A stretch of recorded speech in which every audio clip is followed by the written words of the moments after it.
O Datafolha divulgou um dado interessante ontem, de que o brasileiro deu uma esquerdizada nesses últimos anos. Segundo aqui a pesquisa feita recentemente, nesse momento, 49% da população brasileira se identifica com o espectro ideológico da esquerda ou do centro-esquerda. E eles fizeram algumas perguntas aqui relacionadas tanto à pauta de costumes quanto à pauta econômica. E daí, além disso, além desses dados, 34% tem ideias próximas à direita política e 17% de centro. Eu quero analisar essas informações aqui com vocês porque isso aqui tem muito a ver com o que eu já falei em outras circunstâncias, inclusive quando o Bolsonaro ganhou, logo no primeiro ano do Bolsonaro, falando sobre o movimento pendular das posições políticas das pessoas, Mas antes disso, já curte esse vídeo, deixa aqui embaixo no comentário um bom domingo, como é que você está por aí, se inscreva no canal e lembre-se de ativar o sininho porque é muito importante para ajudar aqui no impulsionamento dos vídeos. Então, quais são esses dados que a gente possui? Segundo essa pesquisa do Datafolha, em comparação com a última pesquisa que foi em 2017, o brasileiro se tornou mais de esquerda do que era antes. Então, assim, atualmente, 17% seria de esquerda mesmo, 32% de centro-esquerda, 17% de centro, 24% de centro-direita e 9% de direita. Então, esse seria o cenário retratado pelo Datafolha para mostrar o jogo político brasileiro. E com base nisso, como eu falei, eles fizeram algumas perguntas que estariam tanto no espectro da pauta de costumes quanto da economia. Então, assim, as perguntas que eles fizeram, Eu vou ler para vocês aqui algumas delas sobre comportamento, sobre costumes. Tem a ver com o porte de arma. O brasileiro, em grande parte, acha que deve ser proibido o porte de armas. Depois também tem a ver com pobreza, que se a pobreza está vinculada com falta de oportunidades ou com pessoas que não querem trabalhar, vagabundos, e a vasta maioria dos brasileiros acha que é falta de oportunidade mesmo. Em relação ao movimento de pessoas de estados mais pobres ou de regiões mais pobres para as grandes cidades, se isso ajuda a economia ou piora a economia, a vasta maioria dos brasileiros também acha que ajuda, que esse movimento, esse êxodo do campo para a cidade, ou esse movimento de estados para outros, essa migração interna, ela é benéfica.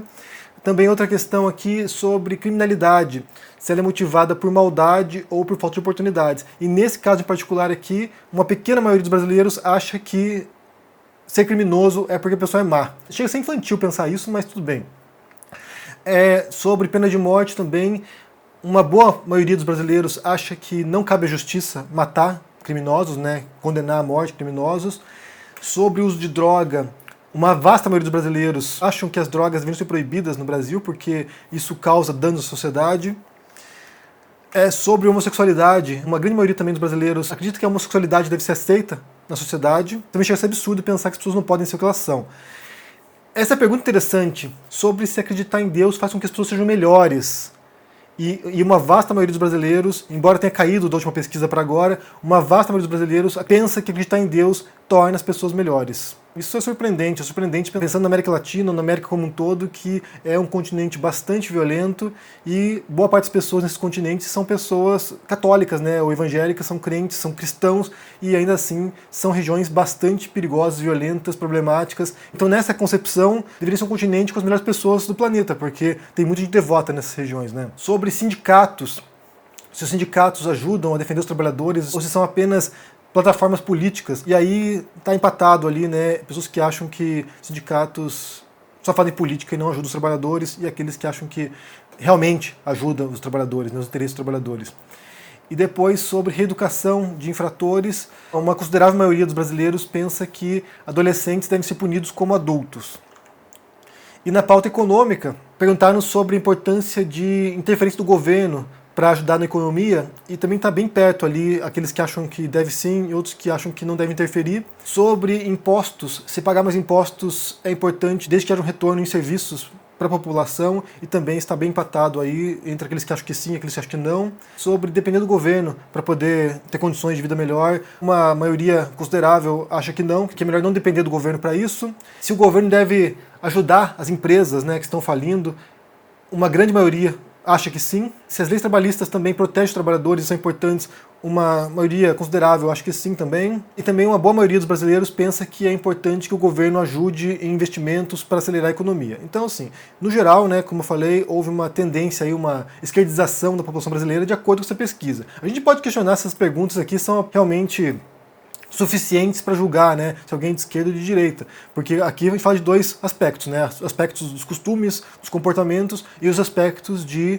economia. Há uma esquerda econômica, uma direita econômica, e há uma esquerda talvez libertária, que envolve também homossexualidade, envolve aborto, envolve outras questões que não estão aqui apontadas, e há uma direita conservadora que é repressiva, né, com base talvez em religião, com base talvez em costumes, tradição. Então, talvez aqui sejam aspectos bastante superficiais que não dariam uma visão tão aprofundada assim, mas de qualquer maneira a pesquisa é interessante para poder mostrar como houve essa guinada.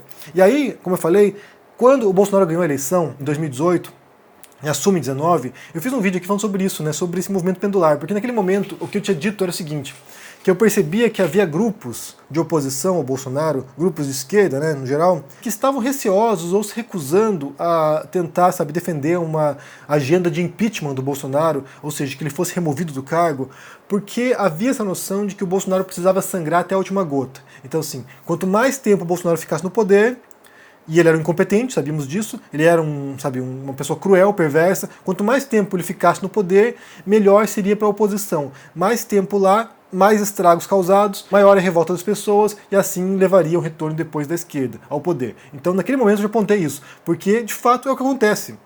Esse é o movimento natural da política. Se você observar outros países, né, Estados Unidos, por exemplo, ou o Reino Unido, e tem um jogo político que é quase bipartidário, o Reino Unido tem vários partidos, mas se divide geralmente entre os Tories e o Partido Trabalhista, e nos Estados Unidos os democratas e republicanos. Então, assim, quando você observa a dinâmica desses países, né, como vai oscilando o pêndulo, você tem o quê? Qual é a dinâmica? Entra alguém no poder, entra lá um candidato, um político, um partido, ele entra com um monte de promessas, um monte de coisa que ele vai fazer. Quando chega no poder, há uma série de restrições, há uma série de obstáculos para serem transpostos. E aí, muitas vezes, ele não consegue fazer o que ele quer. Ou se consegue fazer o que ele quer, é insuficiente. Ou se ele consegue fazer o que ele quer, os benefícios são muito inferiores a outros problemas que vão surgindo. Então, assim, a política democrática é basicamente uma sucessão de cagadas. Então, se a pessoa entra, faz um monte de burrada, um monte de erros, comete um monte de, sabe, desastres, e aí isso vai gerando munição para a oposição política que está de olho nos erros, apontando os erros, e aí depois, na próxima eleição, essa oposição vai capitalizar em cima dos erros e chegar ao poder depois. Então, é o jogo. Depois entra a oposição se torna a situação, começa a fazer cagada, e aí a nova oposição começa a apontar os erros e volta para o poder, e assim vai sucedendo. Então, no Brasil, a gente viu isso de maneira sistemática também, né? Partido de direita, depois PT no poder, depois cai o PT, entra a direita, e assim vai sucedendo, e agora provavelmente a gente vai ver a entrada do PT de novo. Então é um jogo um pouquinho mais prolongado que em outros países, né, porque a gente tem aqui um intervalo bem grande de partidos aqui de direita e depois do PT, é um intervalo mais longo do que em outros países, mas mesmo assim a gente vê esse movimento pendular. Vai para um lado, a população torce que vai dar certo, espera que vai dar certo, está ali aplaudindo, de repente começam os erros, começa a perder o apoio e vai balançando para o outro lado, e aí as pessoas votam em outro partido, em outro candidato, que seria a oposição a esse partido que ganhou anteriormente e cometeu muitos erros que deixou a população insatisfeita. Eu já falei inúmeras vezes sobre esse livro aqui, que se chama Don't Think of an Elephant, é do George Lakoff, que é um linguista, e ele diz o seguinte, né, ele basicamente diz o seguinte, que no geral, nos países, né, e Brasil é um caso desse, você tem três grupos. Tem um grupo que é primordialmente de esquerda, ou seja, esse grupo vai defender sempre pautas de esquerda, não importando qual for o partido, o candidato, sempre vai defender pautas de esquerda, e tem outro grupo que é primordialmente conservador e que vai defender partidos políticos conservadores. Então tem dois grupos que são cristalizados. Esses grupos eles sempre vão votar em pautas dentro do seu espectro. E tem uma fatia central, que é a fatia que altera a eleição. Então, sim, esse grupo aqui, a esquerda, e esse grupo à direita, estão tentando convencer esse grupo central, esse grupo de indecisos ou de pessoas flutuantes, né, sem muita ideologia clara, convencer essas pessoas a pender para um lado ou para o outro. Segundo Lakoff, nos Estados Unidos, essa distinção é feita 30%, 30% e a fatia central 40%. Então a gente pode imaginar que essa oscilação aí que se deu nessa posição política no Brasil, essa inclinação para a esquerda agora, pode ser com o convencimento da população, dessa fatia central aqui, de que o Bolsonaro é de fato uma catástrofe, é um genocida, é, sabe, uma abominação, e que agora é importante votar para candidatos que se venham como oposição ao Bolsonaro, que se venham como alternativa ao Bolsonaro, que venham como oposto ao Bolsonaro. E é claro que nesse jogo que se configura como polarizado no Brasil, Bolsonaro versus Lula, que a alternativa é Lula. Então muita gente vai deixar de votar no Bolsonaro porque se frustrou, viu os erros, viu as cagadas e agora não quer mais. É claro que isso também significa que uma vez que o Lula chega ao poder de novo, isso vai Assim como o Bolsonaro deu munição para a esquerda poder criar uma oposição, se consolidar como alternativa, isso vai dar munição para a direita se reorganizar e se consolidar como alternativa para o PT no futuro. Então o que a gente vai ver, caso o Lula vença, será uma reestruturação da direita brasileira, do discurso da direita também, de modo a poder, numa futura eleição, enfrentar o Lula e talvez derrotar. Ou o Lula não, eu não sei se o Lula vai tentar de novo, mas certamente o PT de novo. Então esse é o jogo que se dá, é um jogo de troca de posições, é um jogo de oscilação, é um jogo de erros e acertos, mas principalmente erros. Quanto mais um político erra, mais munição ele dá para a oposição. E aí, só voltando rapidamente a algumas perguntas que foram feitas aqui no Datafolha, eu quero voltar na questão da criminalidade, porque me pareceu bastante ingênua e superficial a resposta que uma boa parte da população deu em relação a isso, né? Que as pessoas são más, pessoas que cometem crimes são más. E aí eu quero citar um outro livro que já mencionei anteriormente, que é esse aqui. Se chama, em português, O Nível. Os autores são o Richard Wilkinson e a Kate Pickett. E nesse livro aqui, eles trabalham com a questão da desigualdade social. Como a desigualdade social, ela acentua problemas sociais. Então, sim, países igualitários ou mais igualitários tendem a ter menos problemas em seus países do que países desiguais. E eles mostram aqui uma série de gráficos, né, uma série de comparações feitas entre países para mostrar como países igualitários tendem a ser mais seguros, tendem a ser mais felizes, tendem a ter melhor saúde, tendem a ter vários aspectos, né, importantes de relacionamento às pessoas, inclusive confiança no outro, do que países mais desiguais. E nesse caso a gente pode pensar na América Latina como um todo e Estados Unidos também, que é um país bastante desigual. Na verdade, os Estados Unidos é um ponto fora da curva em relação aos países desenvolvidos, porque é muito desigual mesmo. Pensar na América Latina e Estados Unidos, e podemos pensar como, em grande parte, a violência que há nesses países pode sim ser decorrente, ou tem grande chance de ser decorrente, de questões de desigualdade social. Então, assim, há um abismo social imenso, há uma profunda insatisfação na população, isso leva a um abandono da população, leva à marginalização das pessoas, e isso leva como consequência a tensões que se dão no interior da sociedade e que tem a ver com a violência urbana, com a criminalidade. Então, raramente tem a ver com ser mal. É claro que tem pessoas más que são criminosas, assassinas, psicopatas, tem pessoas más, mas geralmente não é isso. E nesse sentido entra com outra pergunta sobre acreditar em Deus, porque aqui essa visão de que a pessoa é má e é criminosa parte em grande medida de uma visão talvez religiosa, porque daí há a noção de que existem os justos, os bons e existem os maus, e os maus cometem crimes, e os maus são perversos. E aí se você for fiel a Deus, você é bom. Então há uma visão aqui bastante calcada numa moralidade aí cristã, uma pseudo-moralidade cristã, na verdade, uma noção calcada na religião. Sendo que se você observar, por exemplo, países europeus que são muito mais seculares do que o Brasil, tem muito mais pessoas não religiosas ou ateus do que no Brasil, você percebe que a violência urbana é muito inferior. Há países, por exemplo, aqui na Europa, que têm índices baixíssimos de violência urbana e uma grande parcela da população que não é religiosa. Então não há nenhuma relação entre ser religioso e ser bom, ou entre ser mau e criminoso. Mas aí a gente tem que pensar no contexto cultural brasileiro, né? No modo como isso é inculcado na mente brasileira através da religião mesmo, através dos pastores, dos padres, e como se cria essa noção. E é claro que quando você pensa desse modo, fica difícil resolver o problema, porque se você acha que a questão da violência é maldade, como é que você cura a pessoa da maldade? Como é que você transforma uma pessoa má numa pessoa boa? Como é que você faz isso? Se você entende como um problema social, como uma questão de desigualdade, aí você pode implementar questões práticas. Olha só, se a questão é essa, como é que a gente faz para reduzir a desigualdade? Como é que a gente faz para reduzir o abismo entre os mais pobres e os mais ricos? E aí, quem sabe, você possa perceber uma redução na violência urbana.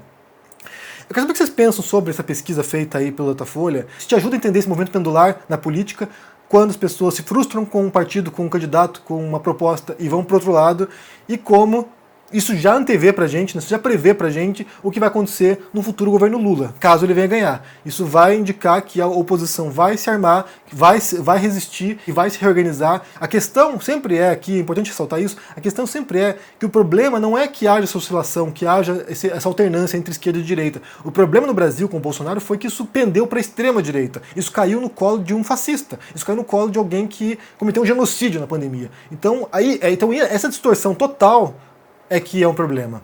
Bem, me diga o que vocês pensam aqui nesse comentário, deixa o joinha, se inscreva aqui no canal, se torne um membro ou um apoiador para dar uma força e se cuide por aí. Um abração e até mais. Tchau! Olá, meus queridos amigos e amigas do canal do Henri Bugalho. Eu sou Eduardo Moreira e tenho um convite especial para fazer para vocês.